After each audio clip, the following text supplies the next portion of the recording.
Have you ever felt like your ability to just do the thing you're supposed to do is completely broken? Yeah, you're not alone. But today, we're not going to talk about just trying harder or having more willpower. We're going to dig into why self-discipline feels so impossible right now. So what's really going on inside our heads? Let's break it down. Okay, first things first. This is not going to be one of those explainers. I'm not going to tell you to wake up at 5 a.m. and drink celery juice or whatever. Honestly, that's garbage advice that just makes most of us feel like failures before the day's even started. So if you've tried all that stuff and it didn't stick, listen up. The problem isn't you. You're not lazy. It's not some kind of moral failing. The truth is, your brain is fighting a battle it was never really designed for. It's been hijacked, and figuring out how, well, that's the first step to taking back control. To really get this, we have to look at what this lack of discipline actually feels like day to day. We're not talking about huge dramatic failures. Nope, it's the small stuff, the stuff that just piles up. So this is Jeremy. He's supposed to be working, but instead he's just staring at a coffee mug. A dirty one. It's been sitting on his desk for 3 days now, kind of developing its own little ecosystem, and he just can't bring himself to wash it. And that mug, it has become a giant, glaring symbol of his failure. And this is the part that is so absurd, right? Jeremy has spent hours, actual hours of his mental energy feeling guilty and stressed about a task that takes exactly 47 seconds. These little micro failures add up until we feel, and I'm quoting here, like a sentient garbage bag pretending to be a functional adult. Ouch. So why? Why is it so hard to just do the 47-second thing? Well, part one of the answer is that there are some seriously powerful forces out there, and they are specifically designed to break your focus. Just think about your phone for a second. There was this study that found when people actually stopped and asked themselves, wait, what am I looking for right now before picking up their phone, 90% of the time the answer was absolutely nothing. We're not picking it up for a reason. We're doing it out of a deep, neurologically programmed habit. And here's the thing, this is not an accident. This is by design. The smartest minds of a generation were literally paid to make this happen. They studied the psychology of gambling addiction, how slot machines give you just enough of a reward to keep you pulling that lever, and they engineered those exact same principles right into our apps. You know the drill. Every buzz, every little red dot, every single time you pull down to refresh the feed, it's all designed to give your brain a tiny, unpredictable hit of dopamine. It rewires you to crave constant, easy stimulation, and that makes focusing on anything actually difficult feel, well, almost physically painful.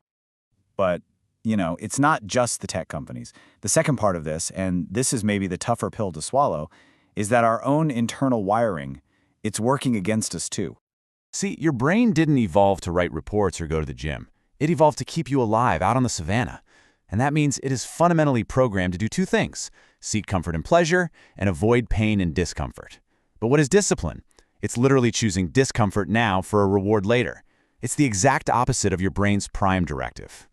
So every single time we escape that slight discomfort of a hard task by, say, checking our phone, we're actually training our brain. We're teaching it, hey, the moment things get even a little bit hard, the right move is to find a distraction. And over time, we literally train ourselves to have, well, the perseverance of a fruit fly. Okay, so we're up against billion-dollar companies and our own caveman biology. Sounds pretty hopeless, right? But it's not. The solution isn't to just magically have more willpower. The solution is to stop relying on it completely. This is the crucial shift right here. Motivation, it's just a feeling. It's a chemical reaction that comes and goes. Relying on motivation is like trying to build a house on a cloud. A system, on the other hand, is a structure. It's something you build in your environment that makes the right choice the easiest choice. So what does a system actually look like? Well, here are 4 super simple ideas. First, shrink the start with the 2-minute rule. The idea is simple. Any task that takes less than 2 minutes, you do it immediately. No thinking, just do it. That stops all those little things from piling up. Second, add friction with a phone jail. Distraction is the enemy, right? So just putting your phone in another room while you work adds enough of a barrier to stop that mindless reach. Third, raise the stakes. Our brains hate to lose things more than they love to gain them. So make a bet with a friend. If you skip the gym, you owe them $20. Suddenly, not doing the thing has a real immediate cost. And finally, track the proof. Get a calendar. Put a big X on every day you do your new habit.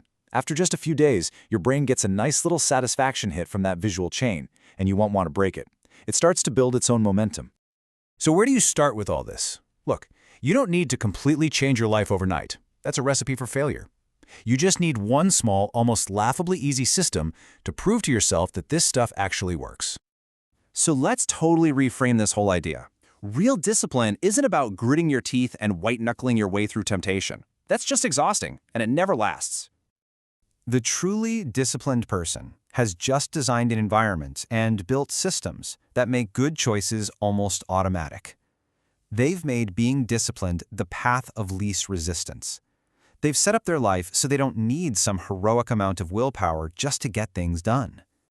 So let's bring it all the way back to the beginning.